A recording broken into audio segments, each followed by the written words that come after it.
Hello student. स्वागत है आपका मेरे यूट्यूब चैनल में। आज मैं आपको होम साइंस में भोजन पकाने की कौन कौन सी विधियां होती हैं और इनके लाभ क्या क्या होते हैं वो मैं आपको बताऊंगी। तो देखिए, भोजन पकाने की विधियां कौन कौन सी, हम किन किन विधियों द्वारा भोजन पकाते हैं। तो भोजन पकाने की प्रमुख विधियां हैं। तो भोजन पकाने के लिए प्रमुख रूप से 4 विधियां उपयोग में लाई जाती हैं, जो निम्नलिखित हैं। पहला है आपका जल के माध्यम से भोजन पकाना।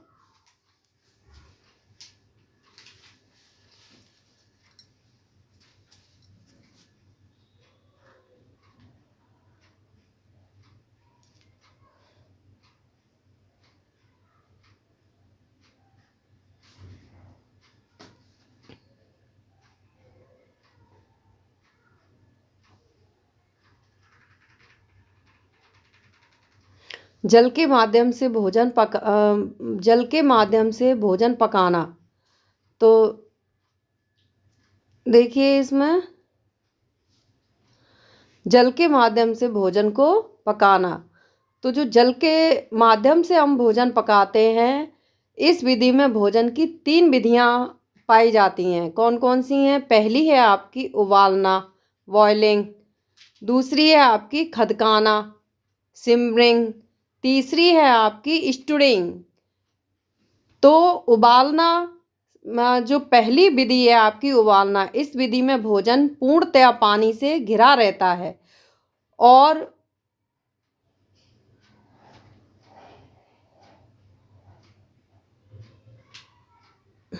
पूर्णतया पानी से ढका रहता है। जैसे आलू, अरवी, चावल आदि हम इसी विधि से तैयार करते हैं। उबालने से जो हमारे पौष्टिक तत्व होते हैं वो नष्ट नहीं होते हैं।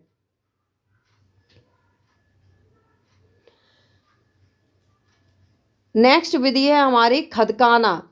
तो खदकाना, जैसे कि हमने मठे के आलू बनाए, तो वो जो विधि उसके बाद जो हम लोग उसको खदकाते हैं, तो वो खदकाना कहलाती है। जैसे कि बेसन बनाना, तो उसको थोड़ा जैसे कच्चा ना रह जाए। तो अगर कच्चा रह गया तो पेट में दर्द करेगा, तो इसलिए खदकाना। तीसरी जो विधि है वो है स्टूडिंग। इस विधि में भोजन पकाने हेतु पानी की जो मात्रा तथा ताप दोनों ही रखे बराबर, मतलब कम मात्रा में रखे जाते हैं। इस विधि में भोजन स्वादिष्ट होता है तथा समय अधिक लगता है। जैसे कि हमने सूखी गोभी आलू बनाई, तो उसमें पानी की सिर्फ ओनली छींटे डालकर और उसको ढककर रख दिया, स्टीम द्वारा उसको पकाया। या जैसे हम लोगों ने बिखरी हुई बिरयानी बनाई, तो उसमें जो पानी का तापक्रम होता है वो कम रखा जाता है। तो वह विधि हमारी स्टूडिंग विधि कहलाती है। देखिए, इससे लाभ, जल के माध्यम से भोजन पकाने से जो लाभ होते हैं, वो भोजन सुपाच्य बनता है। उबला भोजन आसानी से पच जाता है। जो भोजन हम उबालकर खाते हैं वो सुपाच्य मतलब आसानी से पच जाता है। और उबला भोजन आसानी से पच जाता है और पेट के लिए सुपाच्य रहता है। भोजन जल्दी पकता है। भोजन के जो पौष्टिक तत्व होते हैं वो नष्ट नहीं होते हैं।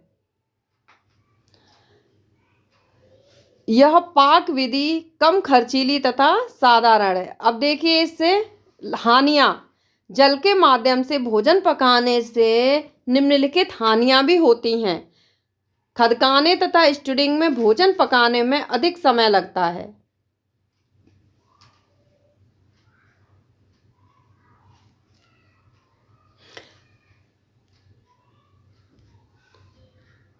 नेक्स्ट विधि है भूनना या सेकना।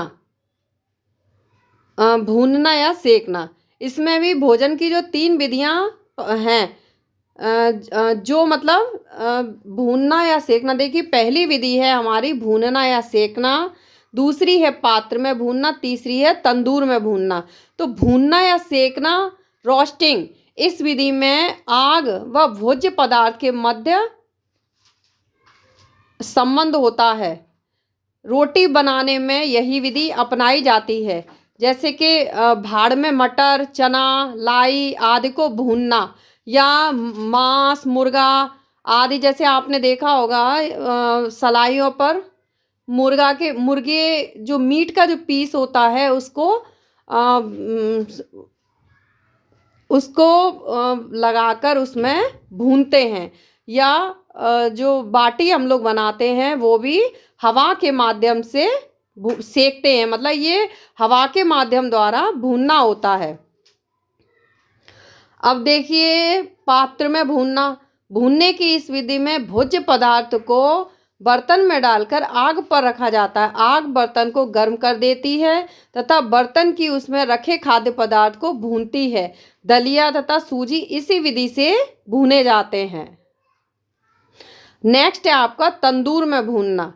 तो देखिए इस विधि से भोजन पकाने के लिए भोज्य पदार्थ तंदूर या ओवन, जैसे तंदूर हमारा ये वाष्प के द्वारा, हवा द्वारा, ये जो होती है ये हवा द्वारा भूना जाता है। जैसे तंदूर लगता है उस पर रोटियां बनती हैं, तो वो अंगीठी टाइप की होती है, भट्टी टाइप की, उसके ऊपर रोटियां चिपका दी जाती हैं, तो वो हवा के माध्यम से तंदूर द्वारा भूनी जाती हैं। इसके लाभ हैं, हवा के माध्यम से भोज्य पदार्थ से निम्नलिखित लाभ हैं। इस विधि से पानी में घुलनशील पौष्टिक तत्वों को कम मात्रा नष्ट होती है। इस विधि से पकाए गए भोज्य पदार्थ में वसा का उपयोग नहीं होता है, अतः यह विधि खर्चीली होती है। इस विधि से पकाए गए भोज्य पदार्थों की पाचनशीलता अधिक होती है। ये वृद्ध व्यक्तियों के लिए अत्यंत उपयुक्त होता है।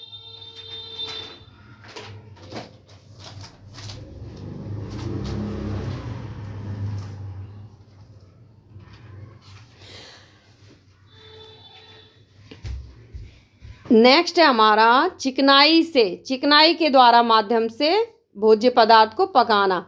तो देखिए इसमें जो चिकनाई के माध्यम से भोज्य पदार्थ को पकाना है उसमें पहला होता है उथला तलना। तो उथला तलना क्या होता है कि जैसे कि हम लोगों ने पहले ऑयल डालकर कढ़ाई में धीमी आंच पर पकौड़ियाँ डाल दी, फिर उनको निकाल लिया। निकालने के बाद मतलब हल्की सेवरी सी सेकी। उथला तलना से मतलब उनको निकाला और हल्का मतलब कम मात्रा में कम सिका हुआ। उथला तलना मतलब एक बार डाला बस सिका और तुरंत निकाल लिया।